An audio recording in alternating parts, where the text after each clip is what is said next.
And I started missing the game. And that kind of opened up my eyes to something totally different. That's still good, Coach. You graduated college, like you say, coming from where we come from. That's a lot of times we are the first, second to graduate. So you get out of that corporate America, if you will. Walk me through that introduction back into high school ball or ball period, because I don't know what level you started at. All right, I was. I remember I was down in Houston for Christmas, going into the new year. I was down there for almost a good month. Like I said, I had been away from football almost like a year and a half, 2 years. And there was the state championship game going on at the time in the Astrodome in Houston. It was Stephenville High School versus Port Neches Grove. And I remember, what year we talking, Coach? This was 2000. Okay. Yep, state championship game, December 2000, going into 2001. I just wanted to get away from the house. I had, been cooped up in the house down in Houston. I just wanted to get out and get away a little bit. So I ended up getting a ticket going over to watch the state championship game. Went by myself. I'm kind of like alone. I like to do things by myself. Me too. Most of the time. It allowed me to do some thinking, man. And so I went to that state championship game, sat in the end zone, and watched Art Browse and Kendall Browse play against Port Neches Grove. I mean, it was a packed house. Everybody from Stephenville there. They was shaking those rattlers with all those coins in them. And Port Neches, they packed out the whole side of the Astrodome. And, I had chills throughout my whole body because I've been away from the game. I had chills, man. My eyes were getting watery. I was just missing it, man. I just feel at that moment, I feel like this is where I need to be at. And so I remember walking back to my car. I called my high school coach. I just told him, it's Charlie Cox. I called him. I told him that I'm missing the game. What can I do to get back around the game? He said, I tell you what, once school start back up for the second semester, come see me. Put a suit on and come see me. And so I did that, and I was hired on the spot, at my alma mater, Seagerville High School. And here we are now, man, almost like, 21, 22 years later. Yeah. So when you got hired, Coach, how old were you? I think at that time I was like 24. 24. So I'm sure you walked in there wide-eyed, bushy tail. Let's walk through that experience because we're going to lead up to the tech and all this stuff, but I like to chop it up a little bit. Walk me through that experience. You get to Seagerville, walk me through that mindset and how you felt. Hey, I was just excited to be a coach. I didn't care. At that time, I wasn't thinking about coaching varsity ball. I just wanted to be around the game. So at that time, I was just the offensive coordinator for the junior varsity. And then Friday nights, I would go scout for the varsity football team and the rest of the staff, So, I took pride in that role. I wanted to be the best guy up in the press box, when it came to scouting. I wanted to carry myself in a professional way. And at the same time, I wanted to get my reports and get my notes together and do a great job as far as presenting that scouting report to the staff the following Saturday morning. And so I did that for like a year. Then I was promoted going into my second year as a varsity wide receiver coach, still an offensive coordinator. So I did that for like 2 more years, in that district, playing against Lincoln, playing against Madison, playing against South Oak Cliff, So, coaching against some guys, man, that's right now, that's probably some of the best African-American coaches in the state of Texas. And that's Coach Samples. He was over at Dallas Lincoln, the original Coach Samples. He was over at Dallas Lincoln at the time. And I can remember playing against him at Forster Stadium on a Saturday afternoon. I think it was Lincoln's homecoming. And, man, they just ran us out the stadium. But I remember looking at him because I admired him so much. I remember looking at him before I got on the bus to go back to Seagerville after the game. He looked at me and said, give me a call. And that call right there changed my life. So I called him and, he told me. Let me stop you, Coach. What did he see in you, or did y'all already kind of know each other from afar? Once I did call him, he asked me to come see him. His first thing he said, Coach, I've been watching you for the last 2 or 3 years. I like your style, Coach. You get after your guys. They play hard for you. You're full of passion. That's what we're about over at Lincoln, Coach. We got our own fraternity as coaches. You'll fit right in. And so at the time, I still had to get certified. Me and Coach Todd, we were in the alternative certification program at the same time, and Dallas ISD started at the same time. I went to Seagerville. He went to Lincoln. But I never realized I emerged right back with Coach Todd over at Lincoln. So, yeah, basically, Coach Sample he told me he liked my style and wanted me to be a part of his program as soon as I got certified. So that gave me motivation to really go ahead and attack that test and do what I need to do.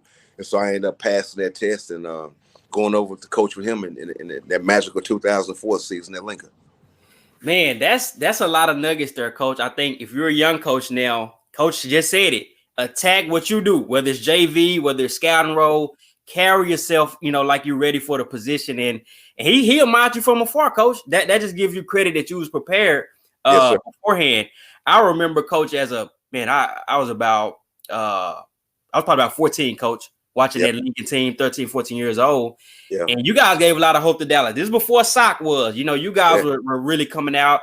I think you had Byron Eaton at quarterback. And you had a little walk me through that because for this younger generation, they may not know, but you guys was doing some stuff at that time.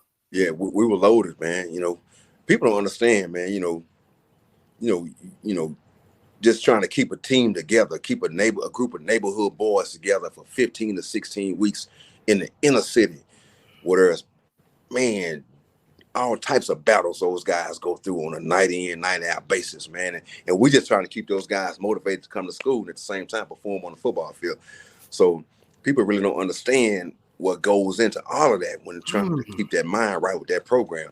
That was Byron Eaton on that team. We had Eric Russell, was probably one of the best receivers, one of the first great receivers I ever coached. Then that was Mark Fisher. Then we had a handful of other good guys also too. And we were able to make that state championship run, and we lost to Kilgore down at Floyd Casey Stadium in Waco in double overtime on a blocked field goal. I never forget that for the rest of my life. But just that season right there, it changed my life. And I can remember getting back to the school. We left that game. We drove back to South Dallas. That next Sunday morning, I remember getting a phone call from Coach Samples. He just called me, said, "Coach, come see me." Hung up in your face. That's how Coach was, Yeah. He got something on his mind. He gonna call you early. You don't want to miss that phone call. And what he got to say, he gonna say it real quick. Go end that conversation very quick. So at the same time, I was thinking like, man, what did I do? So he told me then that he had been offered the head football coaching job at Dallas Skyline and the campus coordinator. And he wanted me to come over and be his offensive coordinator. And I immediately said yes. And so we hit that ground 1,000 miles of running. And that really paved the way for starting those magical years over at Dallas Skyline, just grinding, outworking everybody and attracting kids. Yeah.